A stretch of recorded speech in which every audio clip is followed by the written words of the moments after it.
In the vast expanse of the cosmos, where civilizations rose and fell like tides on a cosmic shore, there existed one universal truth that all spacefaring species agreed upon. The Milky Way galaxy was strictly off-limits, not because of some ancient evil lurking in its spiral arms, not because of deadly radiation or physics-defying anomalies, but because of a single species that had evolved on a small blue marble of a planet, third from an unremarkable yellow star. The Galactic Confederacy of allied species maintained detailed warning beacons at every conceivable entry point to the spiral galaxy. These warnings, translated into over 12,000 languages, all conveyed the same message: danger, Milky Way galaxy. Home to species designation H1, colloquially known as humans. Approach at your own peril. The Confederacy accepts no responsibility for psychological damage, diplomatic incidents, or existential crises resulting from contact with this species. Most respected these boundaries. After all, the universe was vast, with plenty of other galaxies to explore and civilizations to meet, ones that didn't apparently cause the entire galactic community to collectively shudder. Admiral Philo Zarks of the Confederacy Defense Fleet put it most succinctly during his famous address to the Galactic Senate. They're not exactly dangerous in the traditional sense. They don't have superior technology or overwhelming military might. They're just weird, unpredictably, uncomfortably, impossibly weird. And they ask so many questions. So many questions. The Senate applauded for 12 standard minutes, and so it remained. The Milky Way sat in splendid isolation, like that one house in the neighborhood with the overgrown lawn and strange noises coming from the basement, the kind everyone walks a little faster past, while pretending not to notice, until, that is, one particularly curious individual decided that keep-out signs were merely suggestions for the unimaginative. Captain Dex Stargazer wasn't your average law-abiding citizen of the Confederacy. With 6 tentacles, 4 eyes, and a hide tougher than most light armors, he resembled a cross between an Earth octopus and a rhinoceros, though he'd never heard of either. What he lacked in conventional good looks, he made up for in sheer rebellious charisma. Captain's log, date. Dex paused, tapping his recording device. You know what? Who cares about the date? We're about to make history. He swiveled in his command chair, surveying his small but loyal crew aboard the exploratory vessel Improbable Cause. Lumi, status report on our approach vector. Lieutenant Lumi Phosphora, navigation officer and perpetual worrier, looked up from her holographic display. Her translucent skin pulsed with anxious blue bioluminescence as she spoke. Captain, I've plotted 15 different entry points into the Milky Way, each with progressively terrible risk assessments. The least awful option still gives us a 73% chance of encountering the humans. Excellent, Dex exclaimed. Bump that up to 90%. We're not here to avoid them, we're here to study them. From the security station, a gravelly voice that sounded like rocks in a blender groaned. This is suicide, Captain. Pure suicide. Security Chief Cracks, a granite-like being from a high-gravity world, crossed his 4 massive arms. The Confederacy quarantined this galaxy for a reason. Oh please. Dex waved a dismissive tentacle. The Confederacy quarantines everything. Remember the Andromeda pastry incident? They banned interstellar eclair trading for a century. 3 diplomats died from anaphylactic shock. Cracks protested. The point is, Dex continued, ignoring the interruption, we're explorers. The Improbable Cause wasn't built to follow rules, it was built to break them in the name of discovery. From the back of the bridge, a sing-song voice chimed in. Actually, according to the ship's registration, it was built for waste management and recycling before you won it in that poker game. Dr. Vivi, the ship's xenobiologist, bounced across the bridge on her spring-loaded legs. As a member of the Bouncers, a species evolved on a planet with wildly fluctuating gravity, she never simply walked anywhere. Her enthusiasm matched her locomotion, constant and uncontainable. Just imagine, she sprang to a stop beside Dex, a whole species that invented thousands of religions, enjoys intentionally terrifying themselves for entertainment, and eats substances that cause them pain, for pleasure. My research paper will be legendary. Dex grinned with all 18 of his teeth. Exactly, fortune favors the bold, my friends. And we're not just bold, we're borderline reckless. That's practically a superpower. That's literally a personality disorder, Cracks muttered. Lumi's skin flashed warning patterns.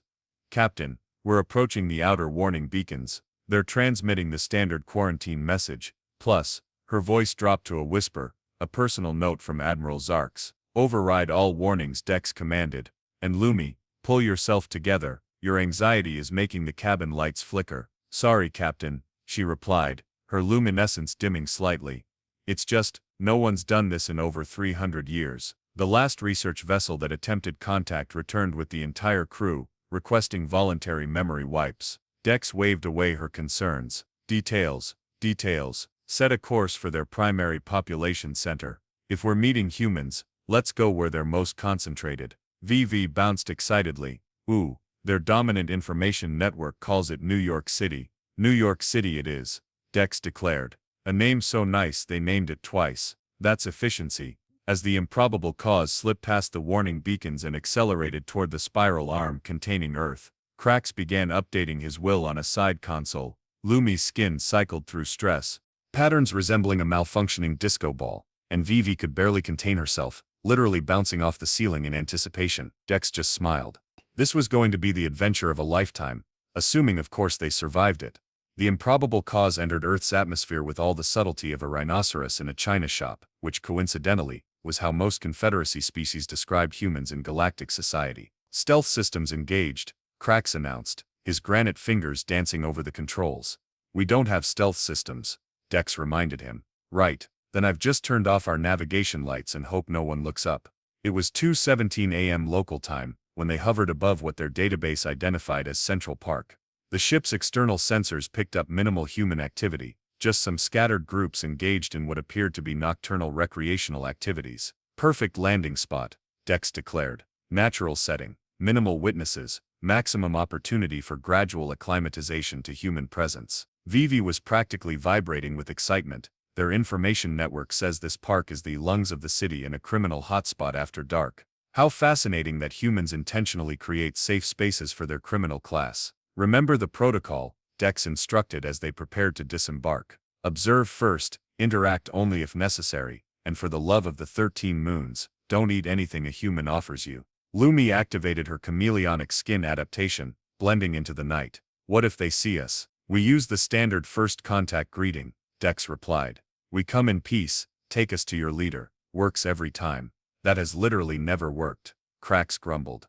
The landing ramp descended, and the crew took their first steps onto Earth soil. The air was thicker than they were used to, filled with unfamiliar scents and sounds. In the distance, the never-sleeping city hummed and glowed. They hadn't taken more than 20 steps when a human emerged from behind some bushes. The being was wrapped in multiple layers of fabric, pushing a wheeled contraption filled with various items. Well, hello there, spaceman, the human called out, showing no surprise whatsoever. About time you showed up. Jerry said you'd come on Tuesday, but I said nah, they always come on weekend nights. Better energy alignment with the cosmos. The crew froze. This wasn't how first contact scenarios typically played out. Dex cleared his throat and stepped forward. Greetings, Earth person. We come in peace. Take us to your... Yeah, I know the drill, the human interrupted, waving dismissively. You want the lead? Good luck with that. We can't even agree who that is ourselves. The human squinted at them. You guys look different from the usual ones. The lizard people still running things on your planet. Vivi bounced forward eagerly. Fascinating. You recognize us as extraterrestrial beings, yet exhibit no fear response. Are all humans this adaptable to cosmic anomalies? The human, who introduced himself as Frank, shrugged. Lady, I've been living in New York for 40 years. You ain't even in the top 10 weirdest things I've seen this week. Krax leaned toward Dex. Captain, this isn't right. According to our briefing, humans should be either running in terror or calling their military. Frank overheard. Military, for you guys, please. They only show up for the big saucers over national monuments. You got a cute little ship there, but it's no Independence Day special. You've had previous contact with extraterrestrial species, Dex asked, genuinely puzzled. Frank laughed. Every Tuesday and Thursday behind the old Walmart. They like the Cheetos I bring them. He eyed them suspiciously. You're not here about the probing thing, are you? Because I told the last bunch I'm not into that. Lumi's skin flashed in distress patterns. Captain, I believe this human may be experiencing a psychological phenomenon. Their information network mentions something called conspiracy theories. Actually, Vivi interjected after consulting her datapad. Humans have a fascinating relationship with the unknown. Many firmly believe in cosmic visitors despite their government's denials. They've created entire cultural mythologies around beings like us. Their conversation was interrupted by flashing lights and sirens. Two humans in uniforms approached, shining bright beams at them. Parks closed after midnight. One called out, "Wait, what the hell are those things with Frank?" "Officers." Frank waved cheerfully. "Just showing my space friends around. They're tourists." "Space friends," the officer repeated flatly, reaching for his radio. "Central, we've got another Frank situation, but this time I think he might not be making it up." Dex stepped forward with his most diplomatic posture. "Greetings, authority figures. We come in. If you say peace, I'm going to shoot you," Krax hissed. "Friendship," Dex smoothly continued. "We are merely curious explorers." The officers stared, mouths agape. One finally spoke into his radio. "Central, send everybody. And I mean everybody." "Captain," Lumi whispered urgently, "I suggest a strategic withdrawal." "Nonsense," Dex replied. "This is exactly the cultural exchange we came for." Vivi was furiously recording everything. The pigmentation of their faces is changing. Fascinating stress response. Within minutes the park was filled with flashing lights, uniformed humans, and various vehicles surrounding them. Phones were recording. Helicopters circled overhead. Someone had set up an impromptu hot dog stand. "This isn't right," Dex muttered. "The humans are supposed to deny our existence and cover this up. That's protocol." Frank patted him sympathetically on a tentacle. "First time in New York, huh? Nothing stays secret here, buddy. By morning, you'll be on a t-shirt in Times Square." He grinned. "Welcome to Earth. It's mostly harmless except for the humans." "Abort mission. Abort mission," Krax bellowed, his granite form already retreating toward the ship. "This is exactly why we have protocols." "Now hold on," Dex protested as chaos erupted around them. "Let's not be hasty." He was interrupted by the distinct sound of a helicopter hovering directly above them, its spotlight turning night into uncomfortable day. A voice boomed through a megaphone. "This is the Department of Extraterrestrial." "Wait, do we have a department for this?" "No? Okay, this is the FBI. Or possibly NASA. Just stay where you are." Lumi's entire body had shifted to panic red. "Captain, my species recognition software has identified 17 different human authorities converging on our position, plus 3 food vendors and someone selling commemorative t-shirts." Vivi was bouncing frantically between observations. "The humans appear to be organizing themselves without any central command structure. They're simultaneously documenting us with personal devices, attempting containment. Is that human charging others to take pictures with our ship?" "Entrepreneurial spirit." Frank nodded approvingly. "You guys might want to trademark yourselves quick. Humans are big on intellectual property." Dex made an executive decision. "Back to the ship, maintain non-violent posture but retreat with purpose." The crew scrambled toward the Improbable Cause as humans pressed in from all sides. Some were shouting questions, others offering various food items, and at least one was trying to sell them real estate. Verde prime Manhattan property, perfect for an invasion headquarters. "Stop, we just want to talk," shouted a human in a dark suit, running alongside them. "Are you responsible for the cattle mutilations in Nebraska?" "What? No," Dex called back, horrified. "We're vegetarians." "Then what about the crop circles in Kansas? Do we look like we have time for agricultural art projects?" Krax growled. They reached the ship just as 3 black helicopters appeared on the horizon. The landing ramp had become a stage for 2 humans engaged in some kind of argument. Clearly under CDC jurisdiction as a potential biological threat, one was saying. "Nonsense. Extraterrestrial visitors fall under Homeland Security's purview," argued the other.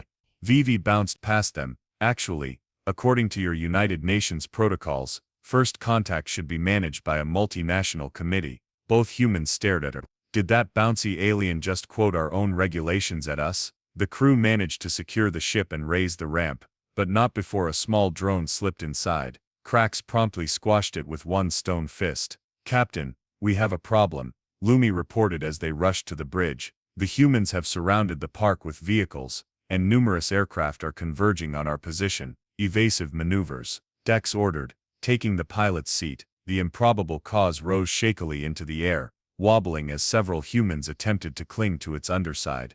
"They're remarkably persistent," Vivi noted with professional admiration, "and surprisingly unafraid of potential death." The ship rocketed skyward, shedding the last of the human hangers-on at about 500 feet. On the view screens, they could see the city below erupting in activity. Lights were coming on across Manhattan. Traffic had stopped as people exited their vehicles to point upward. Every communication frequency was suddenly jammed with human chatter. The government is mobilizing aerial defenses, Lumi reported. Primitive but potentially troublesome.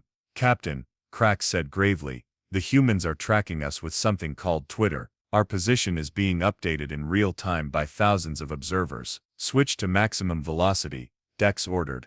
We need to get some distance to. A sudden ping from the communications array interrupted him. A voice crackled through the speakers. Alien vessel, this is Air Force One.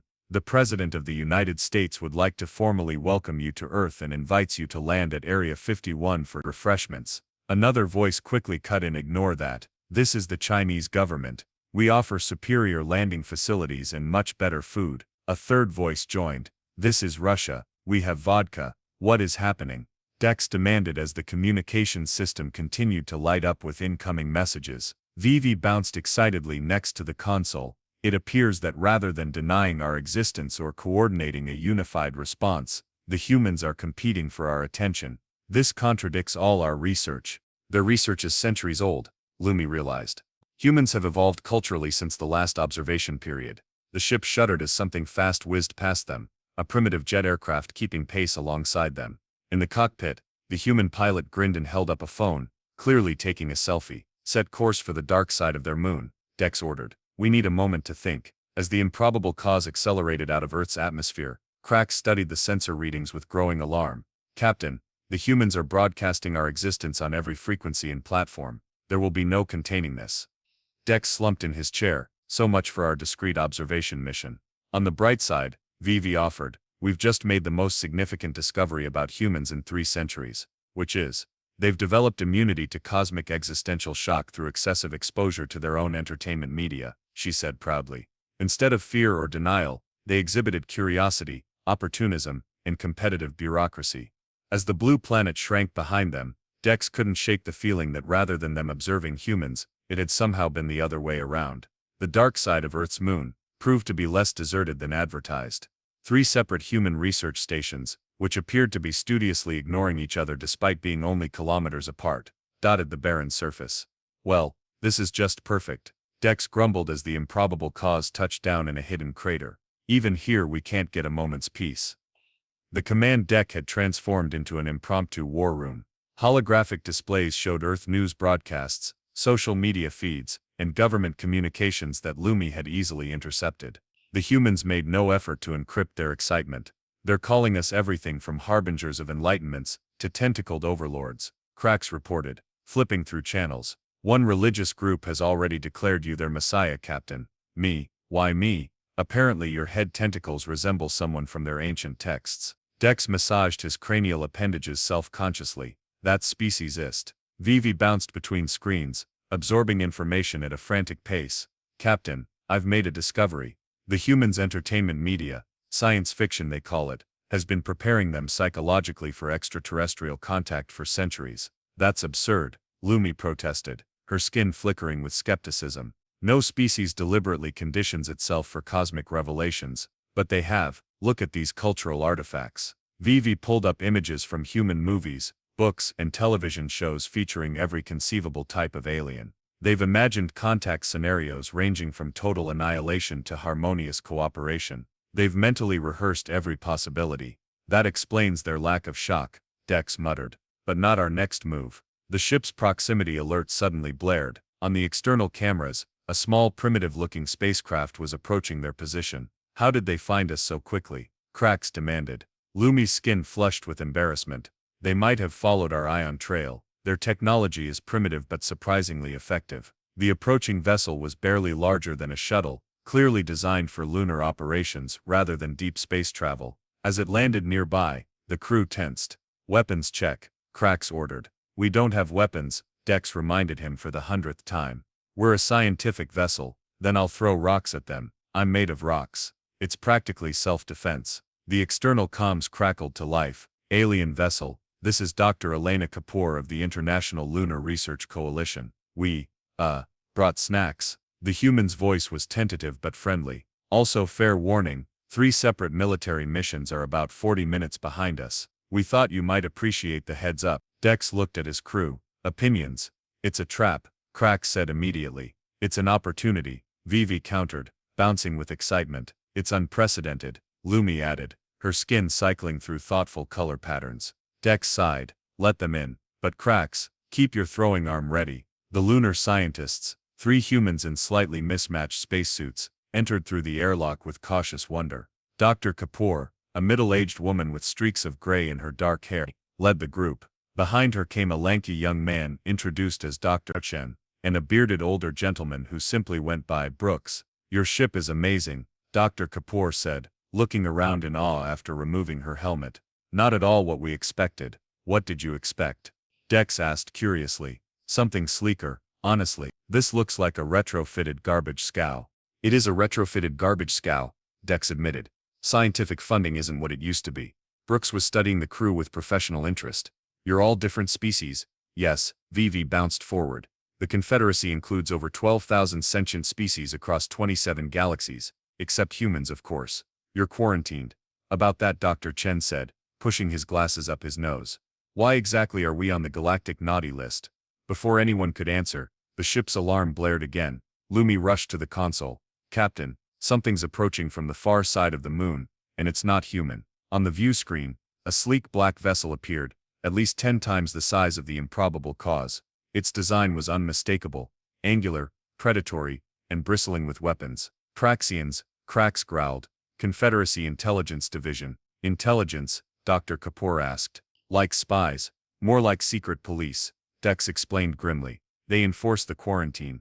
Our presence here just became complicated. The Praxian vessel loomed closer, its communication array activating. A harsh metallic voice filled the bridge. Research vessel Improbable Cause, you have violated Quarantine Directive Alpha 1. Prepare to be boarded and detained. Friends of yours? Brooks asked dryly. More like the opposite of friends, Dex replied. The kind that make you disappear for violating quarantine protocols. Dr. Kapoor's expression hardened. They're here to make sure no one contacts Earth, aren't they? Vivi nodded solemnly, her bouncing subdued. The quarantine has been in effect for 12 centuries, no exceptions. The 3 humans exchanged looks. Dr. Chen cleared his throat. So, hypothetically speaking, if Earth suddenly had evidence of alien contact broadcast across all media, the Praxians would be authorized to implement containment protocol. Lumi finished, her skin paling to a sickly blue. They could potentially sterilize all witnesses.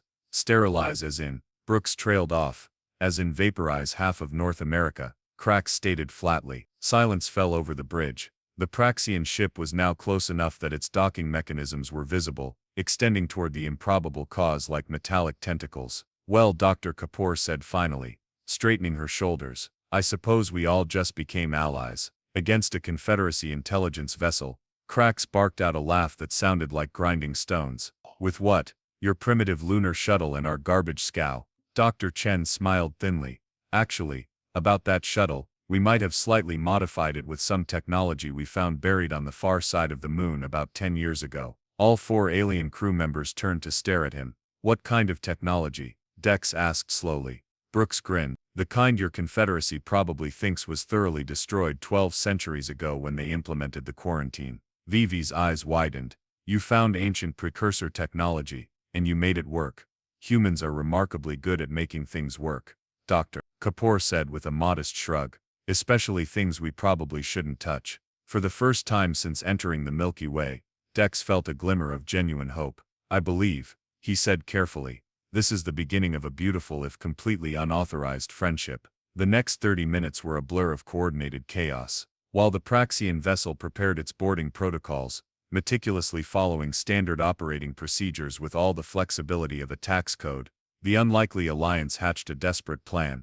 You're certain this will work? Dex asked as he examined the small device Dr. Chen had retrieved from their shuttle. It was an unremarkable hexagonal object with swirling patterns that seemed to change when viewed from different angles. Absolutely not, Dr. Kapoor replied cheerfully. But that's never stopped humanity before. Cracks loomed over the humans with his arms crossed. So your species found ancient precursor technology, couldn't understand how it worked, and decided to press buttons anyway. Correct, Brooks nodded proudly. And you didn't accidentally destroy your solar system. We came close a couple of times, Dr. Chen admitted. But the third lab explosion led to our breakthrough. Vivi was examining the device with professional fascination. The precursors vanished 20,000 years ago. Their technology operates on principles we still don't fully comprehend. Even the Confederacy's most advanced scientists treat their artifacts with extreme caution. We mostly just hit them until they work, Brooks explained. Turns out many advanced systems respond surprisingly well to percussive maintenance. The Improbable Cause shuddered as the Praxian ship's docking clamps engaged. Metallic thuds echoed through the hull. They're breaching the upper airlock, Lumi reported, her skin flashing warning colors. We have approximately 3 minutes before they reach the bridge. Dex looked at his mismatched crew and their human allies. Well, I always wanted to go down in history. I just assumed it would be history, not a classified incident report. Dr. Kapoor held up the precursor device. According to our tests, this should generate a field that disrupts any technology more advanced than mechanical clockwork. It's short range, but it should be enough to disable their systems temporarily. And our systems, Cracks pointed out, hence the desperate part of desperate plan, Dex acknowledged. We'll have about 2 minutes to convince the Praxians that enforcing the quarantine is more trouble than it's worth. How exactly do we do that? Lumi asked. Dex grinned, all 18 teeth gleaming. We tell them the truth. The sound of heavy footsteps approached the bridge. The door slid open to reveal 6 Praxians, tall, angular beings with metallic exoskeletons and expressionless faceplates. Their leader stepped forward, weapon raised. Captain Dex Stargazer, you are in violation of yes, Quarantine Directive Alpha 1. Dex interrupted, before you arrest us and vaporize half of Earth, perhaps you'd like to know why that would be the worst decision in Confederacy history. The Praxian tilted its head. Explain. Now, Dex signaled. Dr. Kapoor activated the precursor device. A wave of energy pulsed outward, and immediately every system on both ships went dark. The Praxians' exosuits froze in place, their weapons powering down. What have you done? The lead Praxian demanded, its voice now coming directly from within its suit, rather than through electronic amplification. Given us time to talk, Dex replied calmly. Dr. Chen, would you like to explain what just happened? The young scientist smiled. My colleagues and I just demonstrated why humans are simultaneously the most dangerous and valuable species in the galaxy. You see, Vivi continued, bouncing forward despite the emergency lighting. We've been studying your database. The quarantine was never about protecting the Confederacy from humans. It was about protecting humans from the Confederacy, Lumi added, her natural bioluminescence providing additional light on the darkened bridge. Brooks leaned against a console. You folks found our planet 12 centuries ago, ran some tests, and realized something that terrified you, didn't you? The lead Praxian remained silent, but its posture had changed subtly. Humans adapt, Dr. Kapoor said simply. Not just biologically, but technologically, culturally, psychologically. We take others' ideas and transform them, often in ways their originators never imagined, which is exactly what happened with the precursor device, Dex pointed out.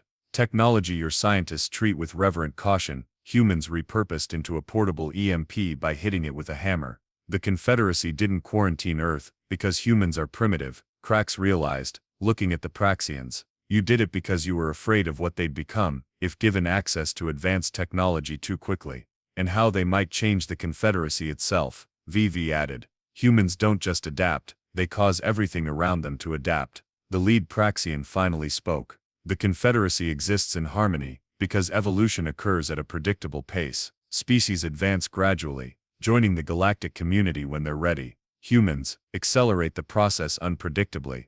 You're afraid we'd destabilize your perfect system, Dr. Chen guessed. With good reason, the Praxian replied. You found a piece of precursor technology, and instead of studying it for decades, you weaponized it in years. Dr. Kapoor smiled. Actually, months. But we've had it for years because we kept finding new applications. Systems began to flicker back to life as the precursor device's effect wore off. The Praxians' exosuits hummed as they reactivated. So here's our proposition, Dex said quickly. The quarantine is already compromised. Millions of humans know about extraterrestrial life now. You can try to contain that information, but, he gestured to the screens showing Earth's social media feeds exploding with alien content. Good luck with that. Instead, Dr. Kapoor continued. Why not try controlled introduction? The Confederacy gains access to humanity's unique adaptive abilities, and humans get the guidance needed to integrate responsibly into galactic society. The lead Praxian was silent for a long moment. You realize what you're proposing violates 12 separate Confederacy statutes. 17, actually, Dex corrected. I counted.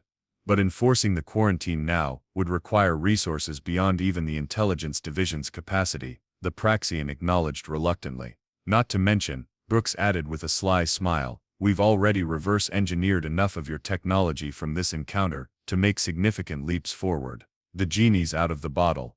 "The what?" Lumi asked.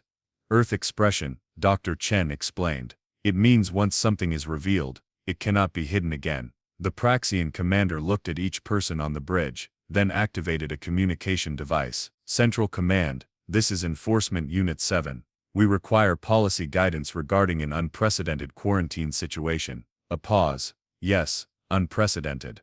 The humans have complicated things." As the commander stepped aside to continue the conversation, Dex turned to his crew and their human allies.